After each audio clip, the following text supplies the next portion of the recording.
हाँ जी विद्यार्थियों, स्वागत अभिनंदन आप सभी का online YouTube channel study bye Arun पर। प्यारे विद्यार्थियों, मेरे बीए प्रथम वर्ष के सभी नन्हे मुन्ने विद्यार्थी जो मुझे देख पा रहे हैं, हाँ, मुस्कुरा रहे हैं देखो। आपको देख के मुझे हंसी आ रही है। हाँ, आपसे एक शिकायत है मेरे को, और शिकायत ये है कि आप वीडियो तो देख लेते हो लेकिन चैनल को सब्सक्राइब नहीं करते हो। क्या दिक्कत है? सब्सक्राइब करने में क्या दिक्कत हो रही है? आप सब्सक्राइब कर दोगे तो अपना जो यूट्यूब पर जो अपना परिवार है वो बढ़ जाएगा, और मुझे भी अच्छा लगेगा कि इतने लोग मुझे देखते हैं, इतने लोग मेरी वीडियो को पसंद करते हैं, ठीक है, इतने लोग मुझसे पढ़ रहे हैं, कुछ सीखने की कोशिश कर रहे हैं। तो ये अच्छा लगता है, और कोई इससे कोई मेरे को कोई बेनिफिट नहीं है सब्सक्राइब होने से चैनल, ठीक है ना, और आपका भी कोई खर्चा नहीं लगता है, ठीक है। तो चलो अभी के अभी सब्सक्राइब करो। हाँ, नीचे देखो बटन आ रहा है सब्सक्राइब का, बिल्कुल वीडियो के नीचे आ रहा है राइट साइड में, क्लिक कर दो उसको। कर दिया? चलो एक बार और वहां पर बेल आइकन आएगा, उसको भी क्लिक कर दो। सब्सक्राइब जैसे ही करोगे उसके तुरंत बाद एक बेल आइकन बना हुआ आएगा, घंटी का निशान, उसको भी आप ऑल ऑल लिखा हुआ आएगा, ऑल पे क्लिक कर दो। हाँ ऐसे, ठीक है। हाँ अब ठीक है। प्यारे बच्चे, अच्छे बच्चे, चलो अब जब भी नए वीडियो मैं अपलोड करूंगा तो उसका नोटिफिकेशन आपको सबसे पहले मिल जाएगा। ये बेनिफिट होगा, और मुझे भी कहीं ना कहीं एक ऐसा लगता है कि हाँ इतने लोग मेरे से जुड़े हुए हैं, कितने मेरे सब्सक्राइबर हैं, तो अच्छा लगता है थोड़ा। और कुछ नहीं है, और मेरे को कोई पैसा नहीं मिलना सब्सक्राइबर आपके सब्सक्राइब करने से चैनल, ठीक है। इस चीज को समझो, आप भावनाओं को समझो भाई। हाँ चलो, अपन प्राचीन भारत का इतिहास पढ़ रहे हैं, और प्राचीन भारत के इतिहास के अंदर अपन जो है, मैं स्टडी तो आपको करवा रहा था, और स्टडी के साथ साथ अब अपन मॉडल पेपर लेके आए हैं, क्योंकि महाराजा गंगा सिंह विश्वविद्यालय के ये यूनिवर्सिटी के एग्जाम, ये फर्स्ट ईयर फर्स्ट सेमेस्टर के इतिहास विषय का पेपर 21 तारीख को है, प्राचीन भारत का इतिहास। उसके लिए कुछ मॉडल पेपर है जो मैं आपको सॉल्व करवा रहा हूँ। महत्वपूर्ण प्रश्न है, परीक्षा में आने की संभावना है। तो चलिए अपन एक एक करके प्रश्नों को सॉल्व करते हैं, और साथ में मैं थोड़ी सी व्याख्या भी कर दूंगा, ताकि कोई स्टूडेंट नए हैं, कोई विद्यार्थी नए हैं, तो उनको भी क्या है कि थोड़ा टॉपिक को समझने में आसानी हो जाएगी। तो देखिए हमारे सामने पहला क्वेश्चन आ गया है विद्यार्थियों। वैदिक आर्यों, वेदों में जिनका उल्लेख है वो उन्हें ही कहा गया है वैदिक आर्य, और हमारे पूर्वज आर्य। वैदिक आर्यों के मध्य एशिया में होने के, कहाँ के? मध्य एशिया में होने के मत की पुष्टि कौन से विद्वान करते हैं? ऐसे कौन से विद्वान हैं जो ये कहते हैं कि आर्य जो थे वो मध्य एशिया से आए थे? बाल गंगाधर तिलक, मैक्स मूलर, क्या बाल गंगाधर तिलक होगा? मैक्स मूलर दूसरा ऑप्शन है, तीसरा है राजबली पांडे, और तीसरा है अविनाश चंद्र दास। ये चार विद्वान है विद्यार्थियों, आपके सामने नाम आ रहे हैं। तो बताओ इसमें से कौन सा सही होगा? हम्म 2 नंबर मैक्स मुलर, बिल्कुल सही, राइट, एकदम सही जवाब दिया आपने। मैक्स मुलर इसका सही उत्तर होगा। मैक्स मुलर क्यों होगा? क्योंकि मैक्स मुलर विदेशी विद्वान है, और इन्होंने ये कहा कि आर्य जो है, आर्य जो संस्कृति है, उस संस्कृति के और आर्यों की जो वैदिक ग्रंथ है, जो ऋग्वेद है, उस ऋग्वेद के अंदर कुछ चीजें जो लिखी हुई है, वो चीजें हमें मध्य एशिया के कई देशों से भी प्राप्त होती है। जैसे पहला एग्जाम्पल अगर अपन ले, तो आपके मध्य एशिया में एशिया माइनर का एक अभिलेख मिला है, बुगाज कोई नाम का अभिलेख मिला है एशिया माइनर से। और उस अभिलेख के अंदर जो है विद्यार्थियों, 4 ऋग्वैदिक देवताओं का उल्लेख है। इंद्र, वरुण, मित्र और नासत्य, ये 4 ऋग्वैदिक देवता है जिनका उल्लेख बोगाज कोई अभिलेख में मिलता है। और इसी वजह से कहा गया कि आर्य जो है वो मध्य एशिया से आए थे, क्योंकि इस ग्रंथ की तुलना हमारे ऋग्वेद से की जाती है। अच्छा, ये पहला कारण। दूसरा, मैक्स मुलर कहते हैं कि एक ईरानी ग्रंथ है, ईरान जो कि आपके इस तरफ इराक, ईरान, जहां पर मेसोपोटामिया की सभ्यता विकसित हुई थी, विश्व की प्राचीन सभ्यता मानी जाती है मेसोपोटामिया की सभ्यता, तो वो वाला क्षेत्र है, वो भी मध्य एशिया का ही पार्ट है। तो ईरान से भी एक ग्रंथ मिला है जैन अवेस्ता नाम का। क्या नाम है ग्रंथ का? जैन अवेस्ता। और ये ईरानी ग्रंथ जैन अवेस्ता, इसके अंदर भी हमारे ऋग्वेद से इसकी तुलना की जाती है। ऋग्वेद में जो बातें लिखी गई है वो सारी बातें इस ग्रंथ के अंदर भी मिलती है कहीं ना कहीं। तो ऐसा माना गया मैक्स मुलर के द्वारा कि आर्य जो है वो एक्चुअल में मध्य एशिया से आए थे, और भारत में आकर के, और सिंधु नदी के आसपास सप्त सिंधु जो प्रदेश है, सिंधु नदी की जो नदियों का जो क्षेत्र है, वहां पर आकर के इन्होंने क्या डाल लिया? अपना घेरा डाल लिया। इसीलिए भारत को आर्यव्रत कहा गया। ठीक है, तो सही आंसर क्या होगा अपना? मैक्स मुलर होगा। चलो औरों की भी थोड़ी बात कर लेते हैं। बाल गंगाधर तिलक कहते हैं बच्चों कि आर्य जो है वो उत्तरी ध्रुव से आए थे। कहां से आए थे? उत्तरी ध्रुव समझ रहे हो आप? पृथ्वी के तो कौन से ध्रुव है? पृथ्वी के 2 ध्रुव है। आप भूगोल पढ़ते हैं तो पृथ्वी के 2 ध्रुव हैं, एक तो उत्तरी ध्रुव है और एक विद्यार्थियों दक्षिणी ध्रुव है। ये 2 ध्रुव है पृथ्वी के, एक ऊपर और एक नीचे। और यहाँ ये इलाका कैसा है? ये बर्फीला इलाका है। क्यों? क्योंकि सूर्य की रोशनी तिरछी पहुंचती है यहाँ पे। तिरछी पहुंचने की वजह से क्या है कि यहाँ पर बर्फ जमी हुई रहती है उत्तरी और दक्षिण ध्रुवों के ऊपर। 6-6 महीने के दिन और रात होते हैं, ठीक है ना। तो ये बाल गंगाधर तिलक जो है ना, ये कहते हैं कि आर्य जो है उत्तरी ध्रुव से आए थे। उत्तरी ध्रुव से जो है भारत का जो क्षेत्र है यहाँ पर आकर के ये बसे थे। ये कौन कहते हैं? तिलक महोदय कहते हैं। याद कैसे रखेंगे? देखो, उत्तर कहाँ है भाई? उत्तर तो ऊपर की तरफ है। और तिलक तिलक भी कहाँ निकलता है भाई? माथे पर ऊपर की तरफ ही निकलता है। तो है ये, देखिए मान लीजिए ये कोई व्यक्ति, इसके तिलक लगाओगे तो कहाँ लगाओगे तिलक? यहीं तो लगाओगे। और ये क्या है? ये उत्तरी तो है, ऊपर वाला हिस्सा। तो ऐसा याद रख लेना आप कि आर्यों को जो है उत्तरी ध्रुव का होने का किसने बताया? बाल गंगाधर तिलक ने बताया, क्योंकि तिलक जो है वो कहाँ निकलता है? उत्तर में निकलता है। ठीक है, हमारे शरीर का उत्तरी भाग हो गया, ऊपर का हिस्सा। तो बाल गंगाधर तिलक कहते हैं कि आर्य कहां से आए थे, आर्य जो है उत्तरी ध्रुव से आए थे, ठीक है। उसके अलावा राजबली पांडे, देखो विद्वान बच्चों, राजबली पांडे और ये जो अविनाश चंद्र दास है, ये दोनों ही भारतीय विद्वान है, और ये दोनों ही विद्वान ये कहते हैं कि आर्य जो है वो कहीं बाहर से नहीं आए थे, आर्य तो हमारे भारत के ही थे, इसी स्थान के थे और यहीं पर वो बसे थे। हाँ, ये बात और है कि भारत के ही दूसरे हिस्सों से आए और आकर के सिंधु घाटी सभ्यता वाला जो क्षेत्र है, जो आसपास का सिंधु नदी के आसपास का क्षेत्र है, वहां जाकर के वो क्या हो गए थे, बस गए थे। तो ये दोनों विद्वान क्या कहते हैं, ये दोनों विद्वान कहते हैं कि आर्य जो है वो भारत के ही वासी थे, कहीं बाहर से नहीं आए थे, ठीक है। तो राजबली पांडे जो है ये क्या कहते हैं, राजबली पांडे कहते हैं कि आर्य जो है वो मध्य मध्य भारत मध्य भारत ये कहते हैं कि मध्य भारत से आए थे आर्य। मध्य भारत का मतलब है कि ये आपके जो बिहार वाला हिस्सा है, उत्तर प्रदेश वाला जो हिस्सा है ना, इस हिस्से से जो है आर्य और सप्त प्रदेश के अंदर, यानी कि जो आपके सिंधु नदी वाला जो क्षेत्र है वहां जाकर के क्या हो गए, बस गए थे। तो राजबली पांडे भारत के विद्वान ये कहते हैं कि आर्य कहां से आए थे, मध्य भारत से आए थे, यानी कि उत्तर प्रदेश और बिहार वाले, जो वर्तमान में जो उत्तर प्रदेश और बिहार राज्य है उस स्थान से गए थे, और कहां जाके बसे, सिंधु नदी क्षेत्र के आसपास जाकर के बस गए।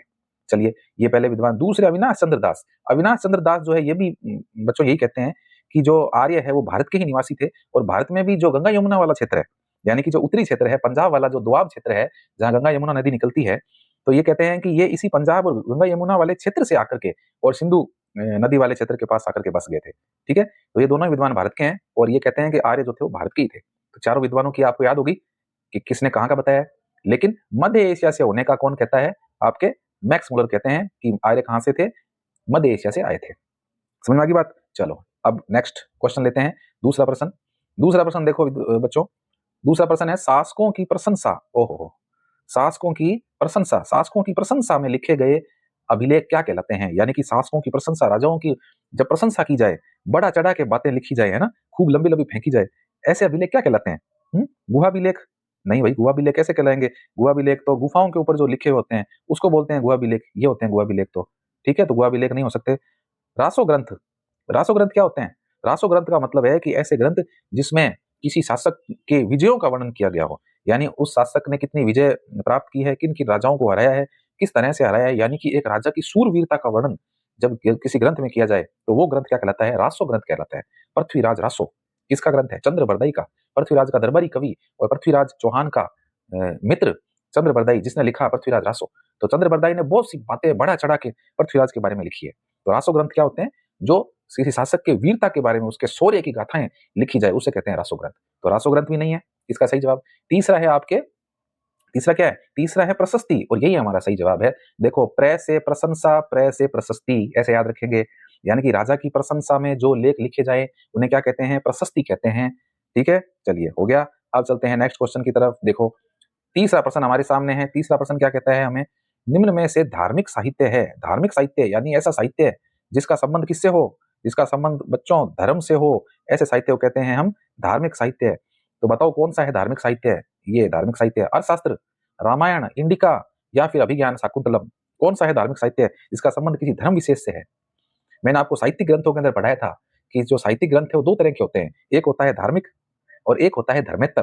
धार्मिक यानी जिसका किसी धर्म से संबंध हो, और धर्मेत्तर यानी जिसका किसी धर्म से संबंध नहीं हो बल्कि धर्म से इतर हो, धर्म से अलग हो, उसे कहते हैं धर्मेत्तर साहित्य। तो देखिए एक एक की बात करते हैं। सही उत्तर बताओ पहले तो आप, धार्मिक साहित्य कौन सा है? रामायण, बिल्कुल सही। राम की जीवनी, राम की जीवनी जिसमें मिलती है वो है हमारा रामायण। राम घर आएंगे, राम घर आ गए। तो रामायण, रामायण जो है बच्चों ये है धार्मिक साहित्य, क्योंकि इसका धर्म से संबंध है, हिंदू धर्म और भगवान राम की पूरी जीवनी इसमें लिखी गई है। तो रामायण धार्मिक साहित्य है। अब औरों की बात करते हैं। अर्थशास्त्र किसका ग्रंथ है बताओ? कौटिल्य का ग्रंथ है, जो कि राजनीति विज्ञान का एक ग्रंथ है। मौर्य शासक चंद्रगुप्त मौर्य के शासनकाल में लिखा गया है, शासन की विधियों के बारे में बताया है। किसने? चाणक्य, विष्णुगुप्त या कौटिल्य ने। ये ग्रंथ है अर्थशास्त्र। तो ये धार्मिक ग्रंथ नहीं है, ये तो तत्कालीन मौर्य काल की, मौर्य शासन की जानकारी हमें देता है। तो ये धार्मिक ग्रंथ नहीं है, ठीक है। अगला देखिए इंडिका। इंडिका किसका लिखा हुआ है भाई? इंडिका मेगस्थनीज का लिखा हुआ है। मेगस्थनीज जो कि सेल्यूकस निकेटर का राजदूत था और मौर्य काल में चंद्रगुप्त मौर्य के समय में भारत आया था, और भारत की तत्कालीन स्थिति, भौगोलिक स्थिति को लेकर के उसने जब लिखा तो वो ग्रंथ है आपका इंडिका ग्रंथ। तो ये भी जो है किसी धर्म से इसका संबंध नहीं है। तीसरा देखिए अभिज्ञान शाकुंतलम। ये ग्रंथ क्या है? ये एक्चुअल में एक नाटक है। किसका? कालिदास का नाटक है। ये महाकवि कालिदास का नाटक है अभिज्ञान शाकुंतलम। तो ये भी एक नाटक है। तो ये कोई किसी धर्म से इसका भी संबंध नहीं है। तो ये 3 जो है धार्मिक साहित्य में नहीं आएंगे। धार्मिक साहित्य कौन सा है? रामायण है। समझ में आ गया? चलिए नेक्स्ट चलते हैं। अगला देखिए विद्यार्थियों, थोड़ा समय लग रहा है, वीडियो थोड़ा लंबा हो सकता है, लेकिन स्किप मत करना, पूरा वीडियो देखना, एक-एक प्रश्नों को देखना। आपकी तैयारी के लिए मैं ये करवा रहा हूँ, एक-एक चीज आपको बता रहा हूँ ताकि कुछ फैक्ट आपको सुनने में मिले, कुछ चीजें आप सुनोगे तो थोड़ी आपके दिमाग में जाएगी और हो सकता है कि वही प्रश्नों के रूप में आ जाए। इसलिए मैं इतनी ये चीजें बढ़ा के आपको विस्तार से बता रहा हूँ, ठीक है ना? बताने में तो मैं सीधा ही बता सकता हूँ, ये इसका आंसर ये हो गया, ये हो गया, ये लो खत्म बात। नहीं, मेरा उद्देश्य ये नहीं है, टाइम पास करना नहीं है। मैं चाह रहा हूँ कि आप सीखें चीजों को, आप जानें चीजों को। इसीलिए मैं बिल्कुल बेसिक लेवल पे जाकर के आपको एकदम साधारण भाषा में समझाने की कोशिश कर रहा हूँ, ठीक है? तो वीडियो पूरा देखना, स्किप मत करना। चलो अगला देखो, चौथा प्रश्न क्या है? विदेशी यात्री जिसे यात्रियों का राजकुमार कहते हैं, ओ हो, राजकुमार, प्रिंस। विदेशी यात्री ऐसा कौन सा है जिसे यात्रियों का राजकुमार कहा जाता है? तो कौन है यात्रियों का राजकुमार? फायान, यूली, हेनसांग या मेगस्थनीज? बताओ चारों में से कौन सा होगा यात्रियों का राजकुमार? सही उत्तर क्या होगा? हेनसांग। हेनसांग जो है वो यात्रियों का राजकुमार है। हेनसांग जो कि उत्तर भारत के शासक थानेश्वर हरियाणा में स्थित वर्धन वंश के शासक हर्षवर्धन के समय में भारत आया था, ठीक है, हेनसांग। और इसे ही यात्रियों का राजकुमार माना जाता है। फायान, फायान कौन है? फायान जो कि चंद्रगुप्त गुप्त शासक चंद्रगुप्त सेकंड विक्रमादित्य के समय में भारत आया था, फायान। यूली कौन है? यूली, यूली हेनसांग का शिष्य था और हेनसांग के जीवनी को इसने लिखा था यूली ने, तो ये भी यात्रियों का राजकुमार नहीं कहलाता है। और मेगास्थनीज तो अभी आपको पिछले प्रश्न में मैंने बताया था, मेगास्थनीज जिसका ग्रंथ इंडिका है, जो चंद्रगुप्त मौर्य के शासनकाल में भारत आया था। तो यात्रियों का राजकुमार विद्यार्थियों कौन होगा? हेनसांग होगा, जो कि हर्षवर्धन के समय में भारत आया था। अच्छा, हेनसांग का एक ग्रंथ भी है, आपको ग्रंथ का नाम याद रखना है। ग्रंथ का नाम है सी यू की ग्रंथ है, इसमें हर्षवर्धन के बारे में जानकारी मिलती है। चलिए नेक्स्ट प्रश्न की तरफ चलते हैं। अगला अपना 5वां प्रश्न है। देखो 5वां प्रश्न आपके सामने आ गया है। पाषाण काल, पाषाण काल यानी पत्थरों का काल, ऐसा काल जिसमें मानव अपनी आजीविका, अपना जीवन पत्थरों के माध्यम से जो है अपनी आवश्यकताओं को पूरी करता था, वो है पाषाण काल। पशुपालन के साक्ष्य मिले हैं। पशुपालन यानी मानव ने पशु पालना शुरू किया, उसके साक्ष्य, उसके प्रमाण हमें कहां से मिलते हैं? मेहरगढ़, आदमगढ़, कोल्डी हवा, कालीबंगा। 4 स्थल है आपके सामने, बताओ कौन सा होगा सही जवाब? पाषाण काल का ऐसा कौन सा स्थल जहां से पशुपालन के साक्ष्य मिले हैं? वो स्थल है आदमगढ़। आदमगढ़ जो कि मध्य प्रदेश के अंदर स्थित है विद्यार्थियों। और इस स्थान से मानव के पशुपालन के साक्ष्य मिले हैं कि मानव ने जो है पशुओं को पालना शुरू किया था। और पशु, सबसे पहला पशु कौन सा पाला जो सबसे वफादार होता है हमारा? कौन सा पशु है? कुत्ता, डॉगी, बिल्कुल सही। कुत्ते को सबसे पहले पाला था मानव ने। और आदमगढ़ मध्य प्रदेश से पशुपालन के साक्ष्य हमें मिलते हैं। औरों की बात कर लेते हैं। मेहरगढ़, मेहरगढ़ कहाँ है? मेहरगढ़ पाकिस्तान के अंदर है, जहां से मानव के सबसे पहले स्थायी बसावट के साक्ष्य मिले हैं। याद रखना, ये एक नहीं, मैं 4 प्रश्न बता रहा हूं एक के साथ में। प्रश्न तो 20 कर रहे हैं, लेकिन 20 नहीं है, 50 प्रश्न करवा रहा हूं आपको मैं। शोल देख लो आप, ठीक है? देखिए, पाषाण काल में पशुपालन के साक्ष्य कहां से मिलते हैं? आदमगढ़ मध्य प्रदेश से मिलते हैं। लेकिन मानव के स्थायी रूप से बसावट के साक्ष्य कहां से मिलते हैं? मेहरगढ़ पाकिस्तान से मिलते हैं। मनुष्य ने जब पहली बार बसना शुरू किया, तो बसने के साक्ष्य उसने एक अस्थायी निवास स्थान बनाया अपना, तो उसके साक्ष्य कहां से मिलते हैं? उसके साक्ष्य में मेहरगढ़ पाकिस्तान से मिलते हैं। कोल्डी हवा, कोल्डी हवा कहां है विद्यार्थियों? कोल्डी हवा उत्तर प्रदेश के अंदर स्थित है, जहां से हमें चावल के साक्ष्य मिले हैं। प्राचीनतम साक्ष्य चावल के, पहली बार चावल के साक्ष्य मिले हैं कोल्डी हवा उत्तर प्रदेश से हमें, ठीक है? और कालीबंगा, जहां से हमें जुते हुए खेतों के साक्ष्य, ऊंट की हड्डियों के साक्ष्य, हवन कुंड के साक्ष्य, लकड़ी की नालियों के साक्ष्य, ये सब हमें कालीबंगा से मिले, ठीक है? चलिए, तो सही आंसर हमारा क्या होगा? पशुपालन के साक्ष्य कहां से मिले हैं? आदमगढ़ मध्य प्रदेश से मिले हैं। ओके, नेक्स्ट क्वेश्चन, छठे क्वेश्चन की तरफ चलते हैं। छठा क्वेश्चन देखो क्या कह रहा है। भित्ति चित्रों के लिए प्रसिद्ध, भित्ति चित्र, भींत पे बने हुए चित्र, दीवार पे जो चित्र बनते हैं उसको कहते हैं भाई भित्ति चित्र। ऐसे कहते हैं ना, मारवाड़ी में बोलते हैं ना भींत। हाँ, भींत, भींत रे ऊपर कोरिडा है। हाँ, तो वही है, भींत, भित्ति से ही भींत बना है। हम मारवाड़ी में भींत बोलते हैं, एक्चुअल में सही शब्द भित्ति है, जो संस्कृत भाषा का शब्द है भित्ति, भींत। तो भित्ति चित्रों के लिए प्रसिद्ध भीमबेटका की गुफा, ये याद रखना, बड़ी इंपॉर्टेंट है भाई ये गुफा, भीमबेटका। भीमबेटका गुफाएं जिनके ऊपर भित्ति चित्र बने हुए हैं, मानव के पशु को मारते हुए के चित्र, पशु के भागते हुए के चित्र, चपल जानवर, चपल जानवर का मतलब है कि भागता हुआ पशु, साथ ही शिकार के दृश्य बनाए गए हैं, टूटे फूटे चित्र बनाए गए हैं इस भीमबेटका की गुफा के अंदर, जिसे हम भित्ति चित्र कह सकते हैं। तो कहाँ है ये भीमबेटका गुफा? बताओ कहाँ है ये? उत्तर प्रदेश, राजस्थान, मध्य प्रदेश, पंजाब, कहाँ होगी? 1 2 3 4 टिक टिक टिक टिक टिक, मध्य प्रदेश। सही जवाब, मध्य प्रदेश। तो कहां से मिले हैं? भीमबेटका गुफा जो है वो कहां स्थित है? मध्य प्रदेश में स्थित है, जहां से हमें भित्ति चित्रों के साक्ष्य मिले हैं। इंपॉर्टेंट क्वेश्चन था। चलिए नेक्स्ट क्वेश्चन की तरफ चलते हैं। 7वां क्वेश्चन आ गया है। अरे क्या बात है, बड़ा मजेदार प्रश्न है। देखो, मानव के साथ कुत्ते के समाधान के साक्ष्य, मानव के साथ कुत्ते का समाधान, यानी कि मनुष्य को जब जमीन में दफन किया गया तो उसके साथ में कुत्ते को भी दफन कर दिया गया। तो ऐसे साक्ष्य कहां से मिलते हैं? हड़प्पा, मोहनजोदड़ो, बुर्ज होम या कोल्डी हवा? किस स्थान से मिलते हैं बताओ आप? मानव के साथ कुत्ते के समाधान। कुत्ते के समाधान समझ रहे हो ना आप? कुत्ते के समाधान का मतलब है कि मनुष्य का प्रिय पशु, यानी मनुष्य कोई खत्म हो गया, मर गया, तो उसके साथ उसके प्रिय पशु को भी दफन कर देते थे नीचे जमीन के अंदर, है ना? तो प्रिय पशु कौन था? कुत्ता था, क्योंकि कुत्ते को ही मानव ने सबसे पहले पाला था। कुत्ता सबसे वफादार जानवर और मानव के द्वारा सबसे पहले पाला गया जानवर भी कुत्ता ही है। हम्म? तो कुत्ते के समाधान का मतलब है कि मनुष्य की हड्डियों के साथ, कंकालों के साथ में कुत्ते के कंकाल मिले हैं। इसका मतलब ये लोग पुनर्जन्म में विश्वास रखते थे, ऐसा मानते थे कि इस जन्म में ये कुत्ता है, इस व्यक्ति के साथ है, इसका वफादार है, तो इसके साथ इसको दफन कर दो, ताकि अगले जन्म में जाकर के भी ये इसके साथ ही जन्म लेगा और इसी का वफादारी निभाएगा। ठीक है? तो ऐसा माना जाता है कि ये लोग पुनर्जन्म में भी क्या करते थे? विश्वास रखते थे। और कुत्ते के समाधान के साक्ष्य जो है विद्यार्थियों, वो कहाँ से मिले हैं हमें? बुर्ज होम, जम्मू कश्मीर से मिले हैं। बुर्ज होम एक स्थल है, जगह का नाम है बुर्ज होम, जो कहाँ स्थित है? आपके जम्मू कश्मीर के अंदर स्थित है। ठीक है? चलिए नेक्स्ट चलते हैं अगले क्वेश्चन की तरफ। और अगला प्रश्न आपके सामने स्क्रीन पर दिखाई दे रहा है आपको।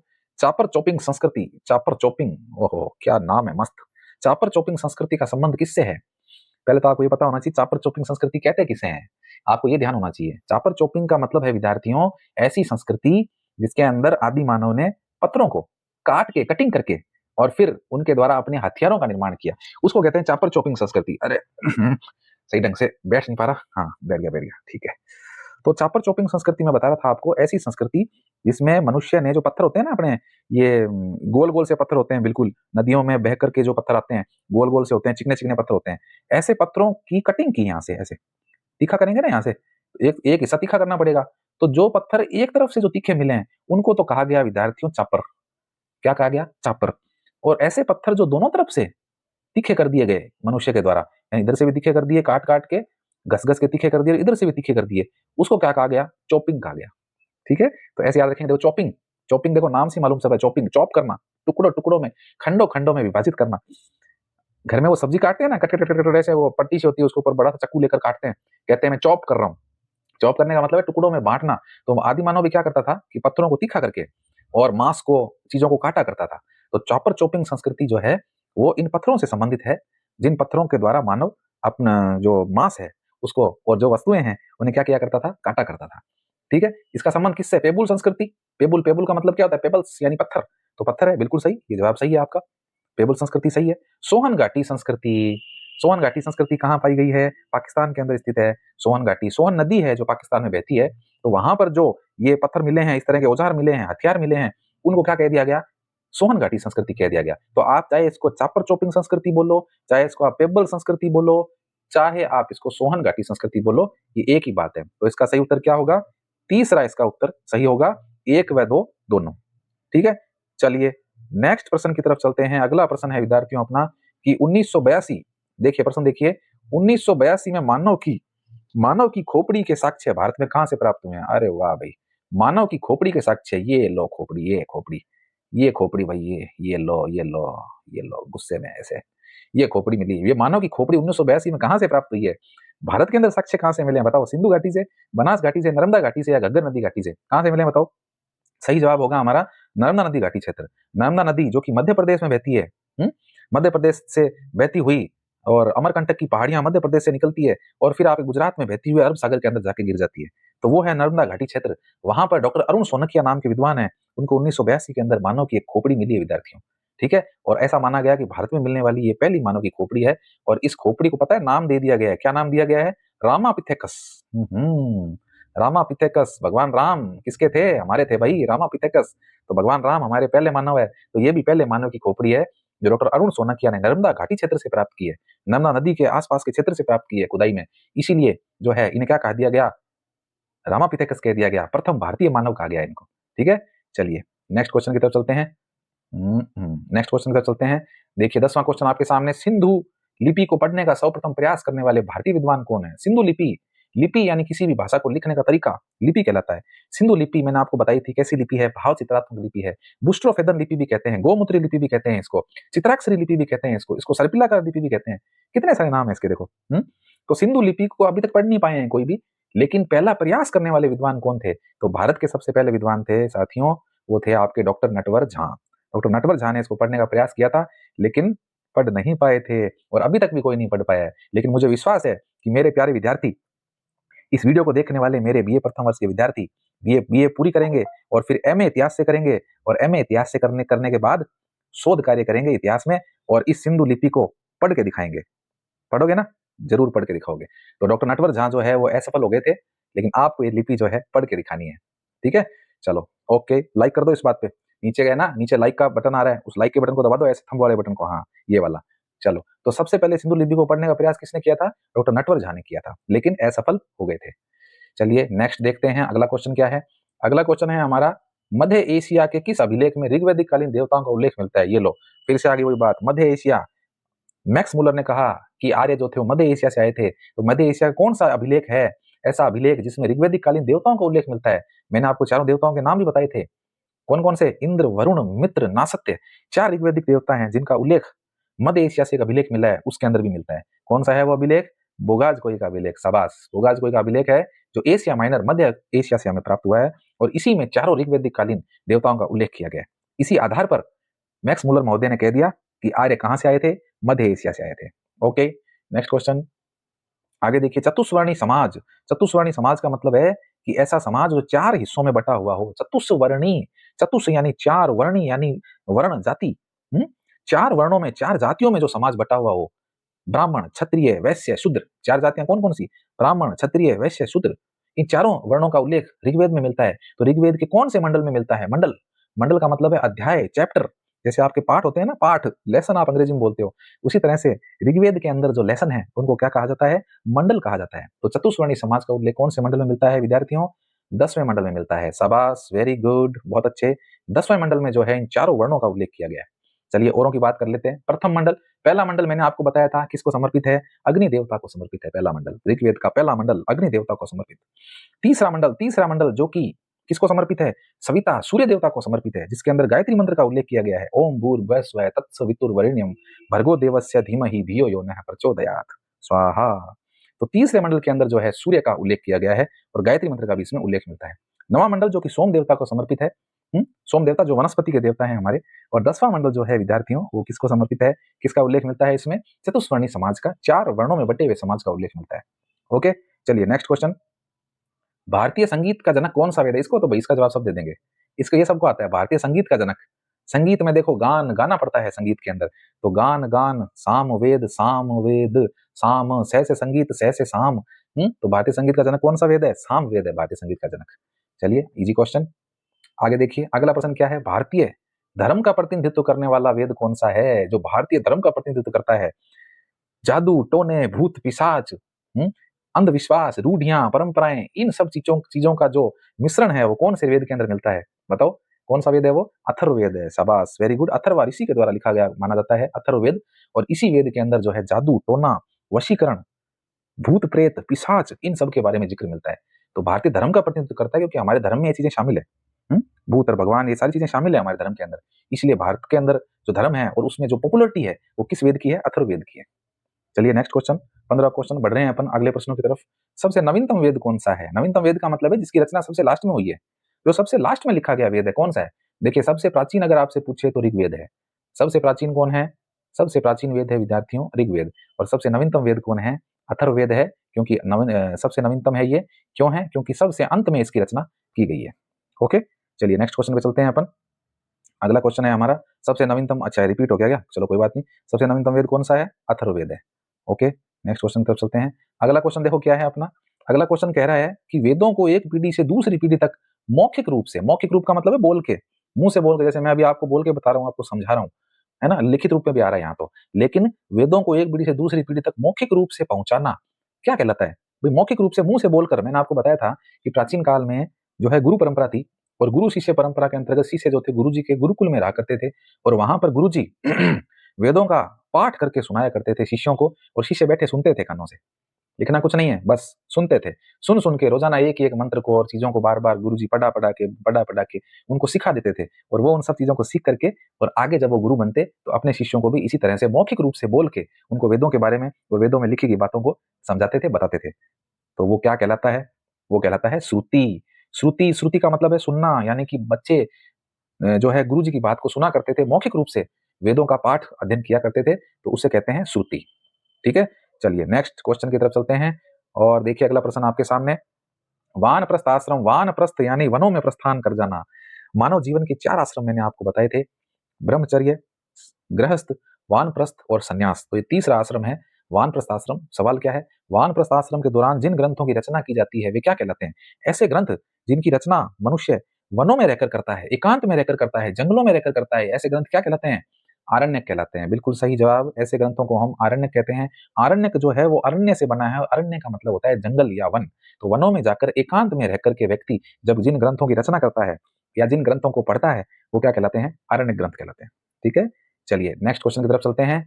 और ये रहा आपके सामने अगला क्वेश्चन। क्वेश्चन है दसराग्य युद्ध किस नदी के किनारे हुआ था? बहुत इंपॉर्टेंट प्रश्न है विद्यार्थियों। दसराग्य युद्ध यानी कि राजा सुदास और 10 राजाओं के बीच में जो युद्ध हुआ था उसे कहते हैं दसराग्य युद्ध। किसके बीच हुआ था? राजा सुदास, राजा सुदास जो कि भरत वंश के राजा थे, सुदास, और दूसरी तरफ 10 जन यानी 10 राजा थे। तो इनके बीच में जो युद्ध हुआ था वो किस नदी के किनारे हुआ था, ये आपको बताना है। तो उस नदी का नाम था, कौन सी नदी? रावी नदी। शाबाश, रावी। लेकिन प्राचीन काल में रावी को क्या कहते थे? परूषणी नदी। ये आपको ध्यान रखना है भाई, इंपॉर्टेंट प्रश्न है। रावी का जो वैदिक सभ्यता के अंदर या वेदों के अंदर जो नाम आ रहा है ना रावी नदी का, वो रावी नहीं है। रावी तो वर्तमान नाम है। उस समय क्या कहते थे रावी को? उस समय रावी को कहते थे परूषणी नदी।